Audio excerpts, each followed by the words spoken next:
Olá, começando mais um podcast Lado B da Notícia, recebendo hoje nós vamos passear por Anchieta, vamos ao litoral, um pouquinho para cima, chegando quase na Grande Vitória, aqui batendo um papo bacana com Renan Delfino, ele que é presidente da Câmara Municipal de Anchieta. Olá, Renan. Olá, Basílio, bom dia ao... Desculpa. Lado B da Notícia. Lado B da Notícia. Pode falar Portal de Notícia 24 Portal horas, de né? Notícia, eu ia falar Portal de Notícia. Bom dia a todos, o Portal Notícias 24 horas, Lado B da Notícia Podcast. Nós estamos aqui em Cachoeiro hoje, sendo entrevistado por vocês, tem o Rony aqui também, já deixou um abraço. É um prazer estar aqui com vocês hoje. Pois é, mas não vai ter moleza não, tem pergunta cabeluda aqui para você, ó. Nossa audiência já mandou, quando souberam que eu ia te entrevistar, já mandaram umas perguntinhas aí. Bacana. Incômodas. Renan, você tem se destacado lá em Anchieta, o segundo mandato de vereador, né? Presidente da Câmara, segunda vez também? Isso. Segundo mandato de vereador e segundo mandato de presidente de Câmara, reeleito, Eu fui eleito 23, 24 para presidir a Câmara Municipal de Anchieta e fui reeleito agora nesse primeiro biênio dessa legislatura, 25, 26, também estando presidente, dando continuidade ao nosso trabalho lá na presidência da Câmara Municipal de Anchieta. E está andando igual notícia boa, que você também é presidente da Associação das Câmaras Municipais, aí, bem articulado politicamente. Né? Sim, eu tive a honra de ser eleito no dia 27 de fevereiro de 2025 agora, lá no Tribunal de Contas. Foi uma eleição onde as diretorias toda da associação, que é a ASCAMES, que é a Associação de Câmaras e de Vereadores do Estado do Espírito Santo, no qual eu tive ali 95% dos votos, foi uma disputa bem bacana e a gente teve essa honra de estar eleito. Então também representa essa associação tão importante para o nosso estado, tão importante para os municípios, para as câmaras municipais. Hoje nós temos 871 vereadores e vereadoras, então a gente também está representando essa galera boa que faz políticas públicas todo santo dia para a nossa população capixaba. Pois é, mas tem um passarinho, hoje o passarinho não está aqui na direção, esquecemos o passarinho, mas o passarinho me contou, depois ele vai aparecer aqui, ele me contou que essa articulação toda aí tem fumaça de que você quer tentar um voo mais alto. Olha que o passarinho tem de voo, quer tentar um voo mais alto aí em 2026, procede? Basílio, eu falo que a política ela é muito encantadora. E eu venho da política desde a época do meu pai, quando foi vereador eleito lá em 96. Então eu estou nesse mundo político ali desde os meus 11 anos para 12 anos de idade. E a gente está na política para encarar os desafios, desde que seja com muito respeito e com maturidade. E dentro desse projeto de presidente da ASCAMES, hoje eu criei um network muito bacana, onde eu conheci diversos municípios, ao longo desse período que a gente já está à frente da associação, e diversas lideranças políticas. E a leitura das nossas lideranças políticas é que a ASCAMES hoje precisa de um representante federal, de um representante estadual, para quê? Para que a gente ganhe ainda mais musculatura e represente com mais força o Estado do Espírito Santo, os municípios e, logicamente, o poder legislativo de cada município, assistindo o vereador, assistindo a vereadora, porque o vereador e a vereadora é que está diretamente com a população. Então, é essa representatividade que nós precisamos hoje dentro da bancada capixaba federal e também na Assembleia Legislativa do Estado do Espírito Santo. Então, essa capilaridade toda que a associação proporciona pode ser um avanço, um ponto positivo para você aí decolar aí nessa pretensão de ser deputado federal. Sim, a gente tem dialogado bastante. Eu falo que na política, a política é a arte do diálogo. Então nós temos dialogado bastante com essas lideranças, sem impor uma candidatura, mas ouvindo e absorvendo esse anseio desse grupo político, no qual a gente vai estar ali amadurecendo, já estamos amadurecendo todo santo dia, trabalhando nos bastidores para realmente concretizar uma futura candidatura, seja para deputado federal, seja para deputado estadual. Então nós estamos trabalhando nos bastidores. Essa pré-candidatura de deputado federal hoje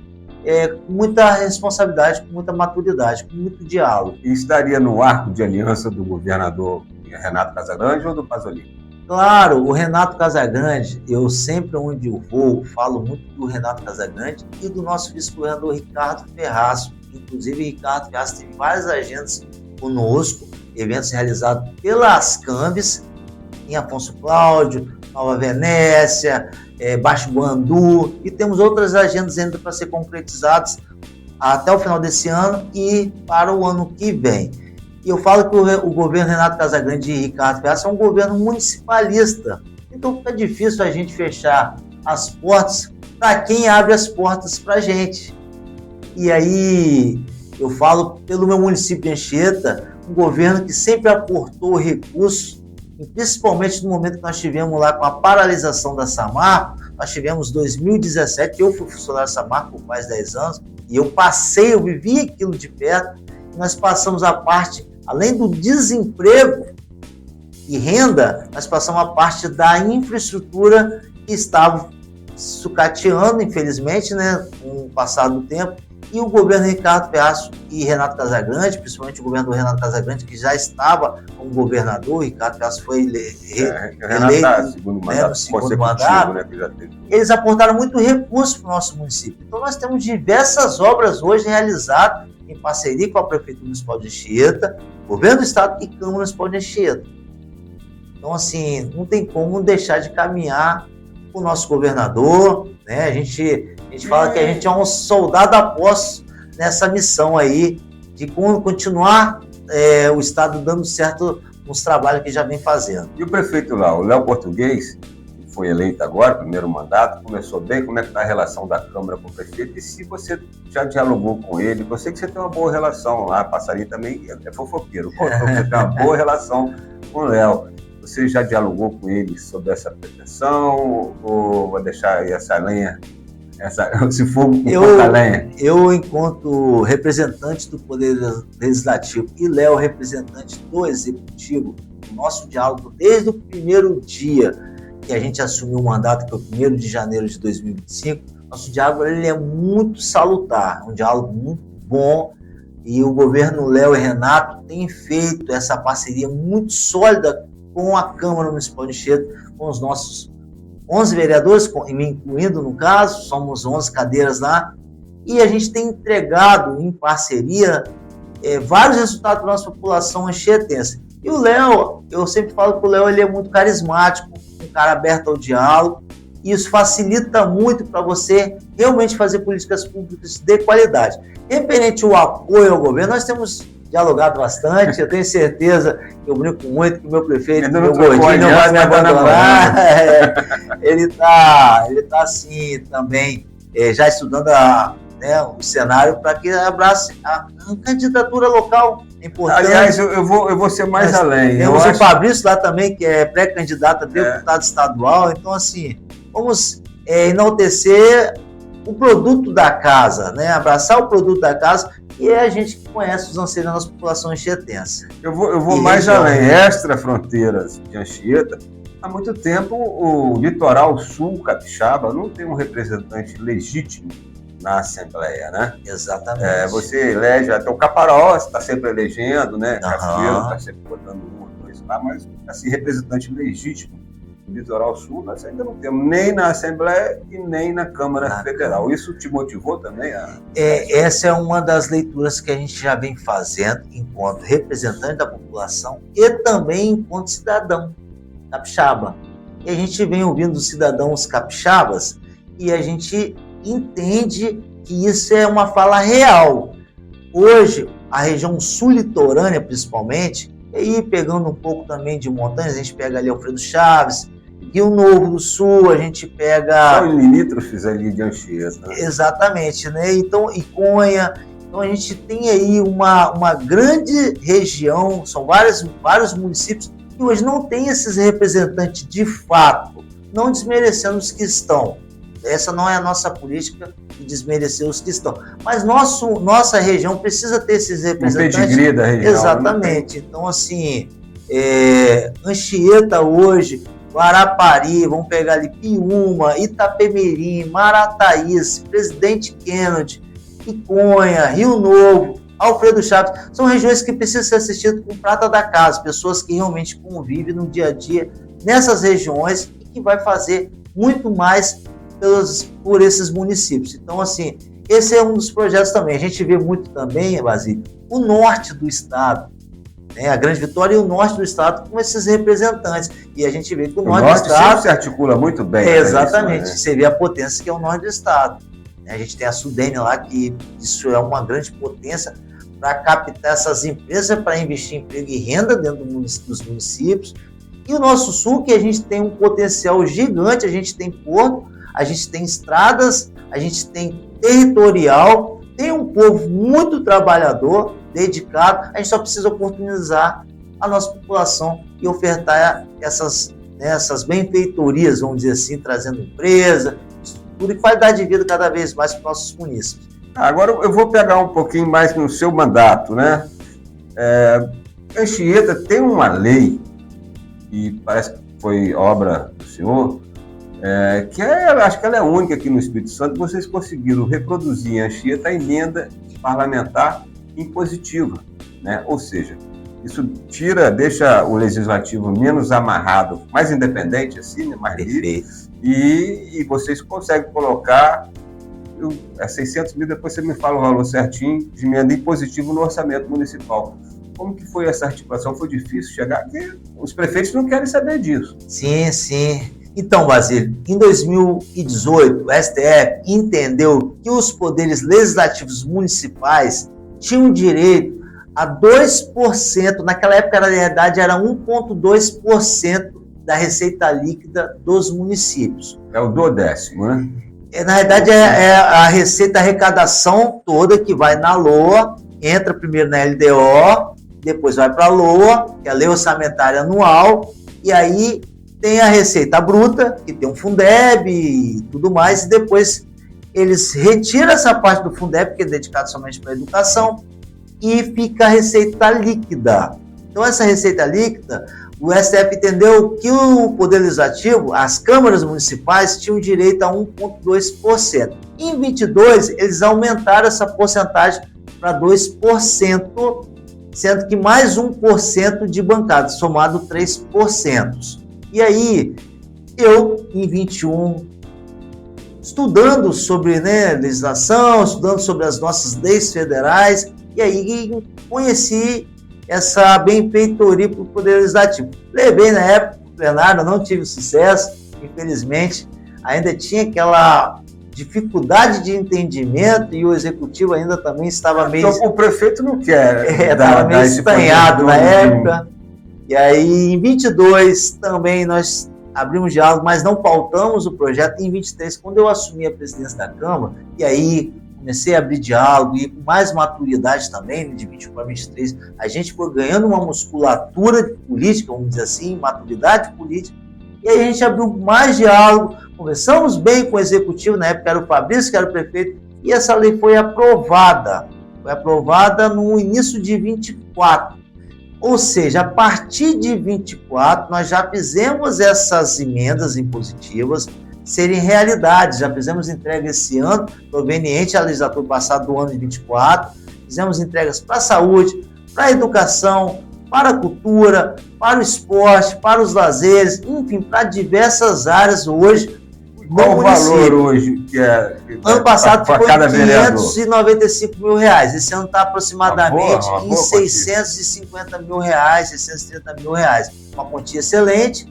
E deixa claro, esse dinheiro não fica na mão do vereador. A gente só faz a lei e aí o município, que é o ordenador de despesa, vai lá e faz o repasse ou faz as manutenções que foram pedidas através da lei. Mas o vereador leva a bandeira, né? Claro, porque é o que eu falo, o vereador está no dia a dia. Vamos supor, o senhor mora na rua X e lá está com um problema, de repente, de falta de calçamento ou iluminação. Aí, naquele problema, o valor lá está custando R$100 mil para fazer aquela obra. A comunidade ali da sua rua, as pessoas ali também já estão sofrendo há anos. O vereador, como está no seu dia a dia com você, ele ouvindo esse anseio, ele vai lá e aporta esse recurso através da emenda impositiva para resolver esse problema da rua. Que muitas das vezes não seria feito pela prefeitura, porque a prefeitura às vezes vai priorizar outras ruas, outras obras e aquela fica esquecida. Mas o vereador que é parceiro daquela comunidade, ele vai lá e aporta esse recurso que a prefeitura tem que fazer, porque por isso é o nome impositiva. Hoje eu brinco até que a emenda não é impositiva, ela é positiva, porque ela ajuda muito a gente poder fazer entregas para a nossa população. Falar em entregas, vocês fizeram um trabalho bacana lá em relação à Lagoa Mãe Bar, vocês criaram só concluir, desculpa. E essa lei da emenda impositiva é de minha autoria, né? Foi uma lei que eu trabalhei muito. Não, mas você não pode ficar falando muito isso, não. Vou falar por quê? Porque os presidentes das câmaras municipais que estiverem assistindo esse podcast vão começar a te ligar. Fabrício, passa esse projeto para cá. Você vai arrumar confusão, tudo quanto mas tem bastante câmaras hoje no Estado do Espírito Santo que já conseguiram, né? E tem outras em construção, em diálogo. A gente torce para dar certo. Ainda existe alguns representantes do executivo que têm essa dificuldade de entendimento, que acha que vai ofuscá-lo nas entregas dele. Muito pelo contrário, o prefeito habilidoso, ele vai estar junto nas entregas, o vereador vai estar junto. E o mais importante, não é a gente que ganha, quem ganha é o povo.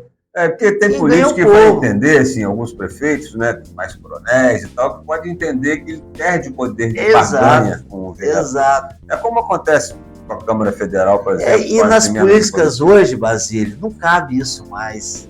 Não cabe isso mais. Eu acho que essa imposição ou essa vaidade de querer centralizar tudo e só no eu, isso não vai. A política hoje ela é feita com diálogo, com transparência e em parcerias, porque a priori de uma política pública de qualidade é fazer entregas e fazer melhorias cada vez melhor para a população.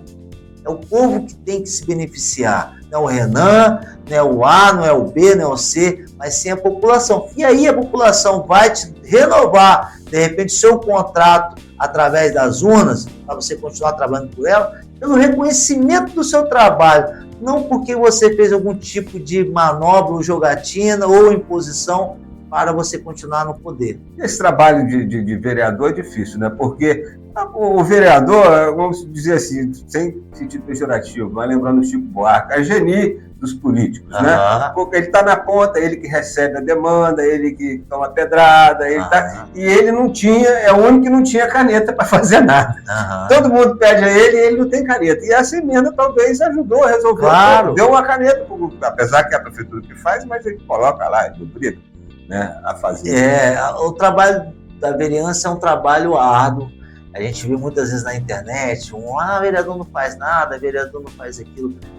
Se as pessoas pudessem acompanhar a vida de um vereador que trabalha, às vezes existe político, seja na vereança, como prefeito, seja como deputados, e às vezes é ocioso mesmo, né? Como existe qualquer profissão. Qualquer profissão. Então, assim, mas a pessoa que tem mesmo vontade de exercer aquilo que ela falou em campanha, e ela foi eleita para representar a população, se a pessoa acompanhar essa pessoa pelo menos uma semana, ela vai ver que não é fácil. Você não tem dia, você não tem hora, sua família meio que perde você, porque você fica o tempo todo nas suas atividades, você sai cedo e chega tarde da noite, muitas das vezes.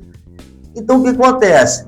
O vereador, a vereadora, ela tem vamos dizer assim, essa luta diária, porque quando ela tem um amor pelo que ele faz, quando ele ou ela tem um amor pelo que faz, isso você faz naturalmente, você vai se entregando, então você não tem o horário. Então, assim, eu hoje vejo que a missão de ser vereador é uma missão honrosa, mas muito firme, muito assim, que a pessoa tem que se dedicar mesmo. Eu, por exemplo, quando eu ganhei a eleição de vereador, eu estava coordenando um contrato na Petrobras, eu era preposto, eu coordenava um contrato. Você é engenheiro de produção. Sou engenheiro de produção e engenheiro de segurança do trabalho. E aí, como eu falei, eu vim lá da época de papai, como eu sempre fui muito apaixonado por política, eu falei, cara, eu vou tocar o meu mandato. E entreguei a minha função lá na empresa, né, debaixo, pedi demissão, para fazer políticas para a nossa população. Isso qualquer um faz, não, porque nossa, que doideira, Renan saiu da Petrobras para mexer com política. Não é fácil, mas eu faço porque eu gosto. E assim, não tem arrependimento. Gosto muito da área industrial também, não sou apaixonado na área industrial, mas eu sou muito apaixonado na gestão pública. e gosto do que eu faço. A Samarco lá já está fazendo o dever de casa, você está até ampliando, já normalizou tudo, a cidade já está sentindo o reflexo, né, dessa volta, que tem 2 anos, né, que a Samarco voltou a operar, né, depois daquele impacto todo. Sim, a Samarco, ela sempre foi muito boa no município de Anchieta. Teve uns momentos que ela deixou a desejar, natural, mas depois também foi corrigindo esses momentos, e com a ausência da Samarco, quando ela paralisou, né? E eu estava no dia quando eu recebi... Você era já presidente da Câmara ou não? Não, eu só era funcionário da empresa, não trabalhava com política, não. Assim, diretamente. Já tinha sido candidato em outras eleições, mas não tinha ganhado a eleição. Então, em 2015, eu estava na Samarco, quando teve aquele rompimento, enfim. De lá para cá, a gente sentiu muito, né, o impacto social, financeiro, o desemprego ficou gigantesco, os comércios deram uma parada legal, não somente em Samarco, não somente em Anchieta, mas Guarapari também sentiu. Cachoeira também ele sentiu. Talca-Pedra, por exemplo, vendia muito calcário. É verdade. Muito calcário para lá. Eu sei porque a gente, né, trabalhava com esse produto e...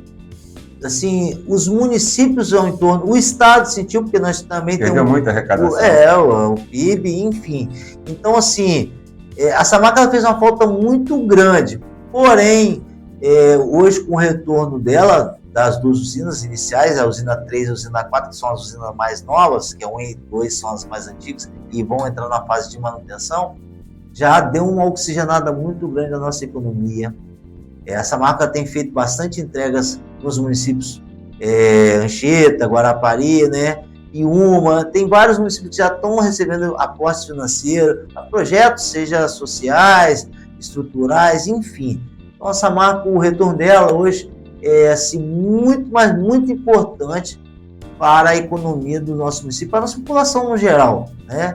Então, a gente torce, deseja sucesso para a empresa. A gente sabe que a empresa ainda paga um grande preço pelo aquele acidente, aquela tragédia. A gente corrobora com as pessoas que sofreram com aquele impacto, não foi fácil, mas a gente torce também que a empresa volte e faça uma mineração diferente. Acerte, arrume a casa e faça. Exatamente. Nosso tempo já estourou, tá vendo? Passa rápido, o papo aqui voa. Mas eu vou tirar uma dúvida minha. Eu estava falando da comissão de meio ambiente, que se criou lá na Câmara, né? Perfeito. Da Lagoa Maimbá. Eu tenho uma dúvida. Maimbá separado, com hífen, Maimbá ou 7 pontas? Ou tem a lagoa? Porque quando eu era criança eu conheci lá como 7 pontas. 7 pontas, eu nunca ouvi falar 7 pontas. Maimbá tem vários estilos de escrever mesmo. Escreve às vezes uma placa de um jeito, outra de outro. Mas conforme você achar mais viável. Mas é porque teve, né, várias, ao passar dos povos, né, foram modificando alguns momentos a escrita, vamos dizer assim, a palavra. Mas assim, nós criamos uma comissão especial Lagoa de Maimbá. Essa comissão foi criada por mim, eu estava presidente, né, da Câmara já, foi final de 23 para 24, assumi essa comissão em 24 também, eu assumi a presidência dela. Por que, Basílio? Mas chegou um momento que existia um grande índice de mortandade de peixes e aves, e a gente ficou sem entender por que disso, porque até então uma lagoa saudável e veio passando por um momento ruim. E aí, automaticamente, a comunidade nos acionou, e aí agradeço o Elton, o Moisés, os irmãos que fazem Maimbá, que é uma ONG que tem um trabalho brilhante lá em Maimbá, e o Elton e o Moisés me acionaram. Eu fui à lagoa, tive com eles lá, passamos de caiaque lá, caique, e a gente viu essa questão da mortandade dos peixes. Eu ia abrir uma CPI, mas eu pensei bem, passou aqui pelo final de ano, 23 para 24, eu pensei bem, não, vamos abrir diálogo. O diálogo evita confrontos, vamos fazer uma forma que a gente consiga fazer as coisas ser construídas, não ir por embate e a gente não resolver as coisas. E aí trouxe a AGE, trouxe a Samarco, trouxe a CESAM, porque tem a parte também de esgotos, enfim, as câmaras Guarapari e Anchieta, as prefeituras Guarapari e Anchieta, então a sociedade civil, e a gente criou uma reunião pública, onde foi criado, dentro dessa reunião pública, a comissão da Lagoa de Manhembá, Comissão Especial da Lagoa de Manhembá. E de lá para cá a gente fez mais de 10, 15 reuniões, e todas as reuniões tinham que ser com exercício ali para ir resolvendo as coisas. E essa segunda-feira agora passada, a Samarco esteve lá conosco e aportou agora 1,3 reais para já patrocinar os estudos de como vai ser resolvido, né, a segunda etapa agora do cuidado com a lagoa. Hoje a lagoa já está diferente, hoje o biguá voltou, as garças voltaram, os peixes já estão... A fauna, né? E a ictiofauna, ela é muito rica, o ecoturismo voltou, porque até então estava proibido de também tomar banho, andar jet ski, enfim, pescar. Então, assim, a Lagoa de Manhembá é gigante, ela pega ali condados também, Guarapari, Porto Grande, pega a região de Belo Horizonte da Roça, então é uma lagoa que merecia ser assistida, né? Que é um patrimônio nosso, um patrimônio ambiental que a gente tem que ter cuidado, porque assim, a gente está de passagem nessa vida, né? Mas tem outros que virão e precisam também usufruir desse bem. Então, assim, essa Lagoa de Manhembá hoje, nós temos o sucesso que a Samarco vai aportar mais de 10 milhões em estrutura. Guarapari mesmo, essa região que eu contei, Condado e Porto Grande, vai ter regularização fundiária para que as casas que vão receber esse documento, a posse dessas propriedades, né, os donos lá, a CESAM vem fazer depois o serviço de rede de esgoto, que só consegue fazer se tiver regularizado a documentação das casas. Então vai ser recurso para regularização fundiária. Também. Ali. Bastante coisa. Bem bacana. A comissão está de parabéns. Eu deixo um abraço para todos da comissão Lagoa de Manhembá, comissão especial. É isso aí. Renan, obrigado pela entrevista. Sucesso aí nessa empreitada, nessa caminhada política. Obrigado. Que você voe alto junto com os passarinhos. Obrigado, amém. Não com o fofoqueiro. O fofoqueiro você deixa ele aqui para continuar com as novidades. Gente, conversamos aqui com o Renan Delfino. Você viu o cara bacana, cheio de bons propósitos, um projeto político aí que pode surpreender muita gente aí no litoral sul capixaba. Nós vamos ficando por aqui e até a semana que vem, se Deus quiser. Obrigado, Basílio. Um abraço, agradeço vocês aí. Conta com a gente lá em Anchieta também, estamos à disposição. A população de Cachoeiro, Mimoso do Sul, Castelo, Guaçuí, todos que, né, precisaram estar nos acionando, os presidentes das câmaras de vocês também têm o nosso contato. Então, assim, a gente está aqui para andar de mãos dadas com a nossa população capixaba. É isso aí, agora a gente vai mesmo. Só esquecendo de falar, você que está nos acompanhando, não se esqueça. Curte esse vídeo, compartilha com os amigos, com os inimigos também, manda para os inimigos do Renan e para os amigos também, né? Deixe seu like e se inscreva no canal. Nós já estamos chegando a 18 mil inscritos, queremos chegar até 50 mil no final do ano. Vamos chegar. Agora sim, até semana que vem, Deus quer. Um abraço.